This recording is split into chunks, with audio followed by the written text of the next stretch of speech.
जन्म लेने का लाभ उन्होंने ही जन्म लेने का लाभ पाया है, नहीं तो जगत में जन्म व्यर्थ ही है। अस जिय जानि सुनहु सिख भाई, करहु मातु पितु पद सेवकाई। भवन भरतु रिपुसूदन नाही, राहु वृद्ध मम दुख मन माही। वे हे भाई, हृदय में ऐसा विचार कर माता पिता के चरणों की सेवा करो। भरत और शत्रुघ्न घर पर नहीं है, महाराज वृद्ध है और उनके मन में मेरा दुख है। मैं बन जाऊं तुम्हि लेहि साथा, होई सबहि विधि अवध अनाथा। गुरु पितु मातु प्रजा परिवारु, सब कहु परहि दूषह दुख भारू। इस अवस्था में मैं तुमको साथ लेकर वन जाऊं तो अयोध्या सभी प्रकार से अनाथ हो जाएगी। गुरु पिता माता प्रजा और परिवार सभी पर दुख का दुषह भार आ पड़ेगा।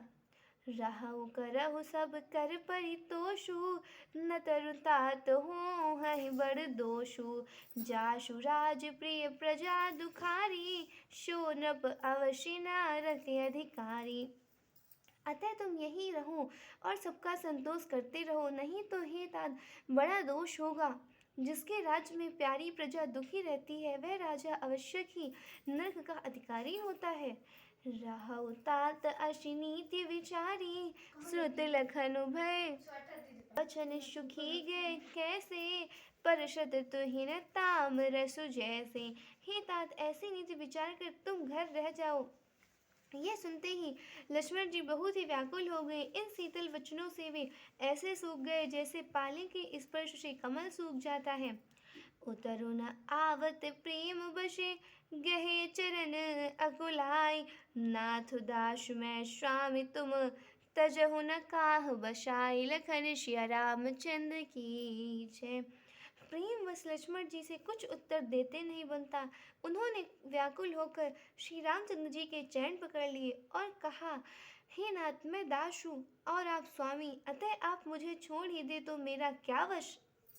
दीन मोहि शिखनी की गुसाई, लागी अगम आपनि कदराई। नरवर धीर धर्म धुर धारी, निगम नीत कहु ते अधिकारी।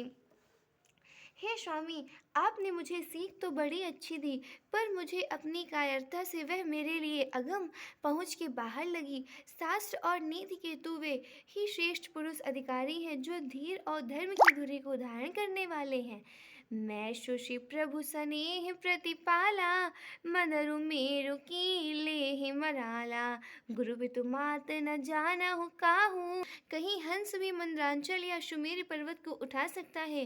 हे नाथ, स्वभाव से ही कहता हूँ, आप विश्वास करें, मैं आपको छोड़कर गुरु पिता माता किसी को भी नहीं जानता।